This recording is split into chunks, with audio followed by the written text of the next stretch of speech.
2.46. Ita-times naman natin sa 12 pesos. Halimbawa yan ang rate sa lugar nyo, 29.60 lamang.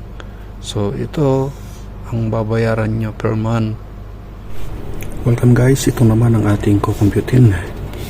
Ito ay hair dryer at ang rated daw nito is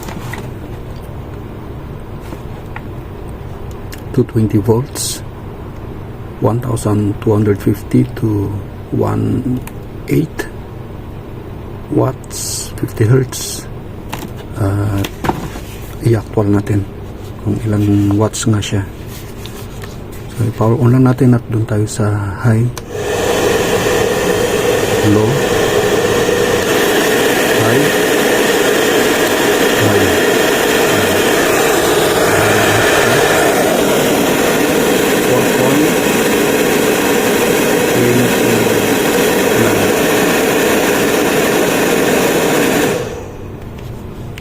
So we got 4.29 ampere.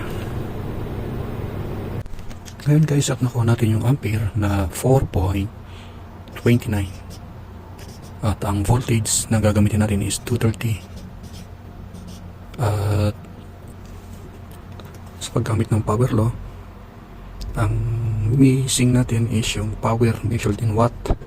Therefore, ito ang gagamitin natin na formula.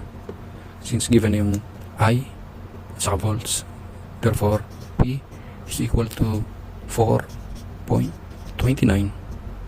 times 230 volts is equal to 986.7. So ito na yung watts natin, ito na yung watt.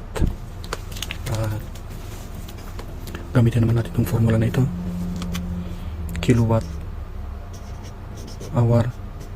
Ang value ng watts natin is 986.7 times time. Okay, for example, gagamitin natin siya 5 minutes sa 30 days. Times natin sa 30 days, i-divide natin sa 60 dahil ang 1 hour is 60 minutes is equal to 2.5 hours. Take note, ito yung seconds at ito naman yung days at ito naman yung minutes. Ayan ha. So in short, sa 30 days 2.5 hours tayo kasi hours siya.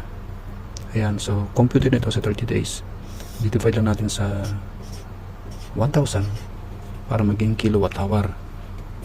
At ang lalabasan nito, ang suma total nya is 2.46 kilowatt hour. So ito na yung lumabas guys, 2.46. Ita-times naman natin sa 15 or 12 pesos. Halimbawa yan ang rate sa lugar nyo, dyan nyo siya kukunin. Kung 10 sa lugar nyo, kunin sa 10. At ang result naman nito sa peso na to ha, ang result nito pag tinimes natin ito is 29.60 lamang. So ito ang babayaran nyo per month. Per month na yan. Yan, per month. So ito yung magiging bill nyo per month. What if si nanay at si ate at si bunso is babae, so meron kayong tatlong babae sa bahay nyo, ita times 3 nyo lang. So 29.60 times 3 is equal to 88.8 pesos.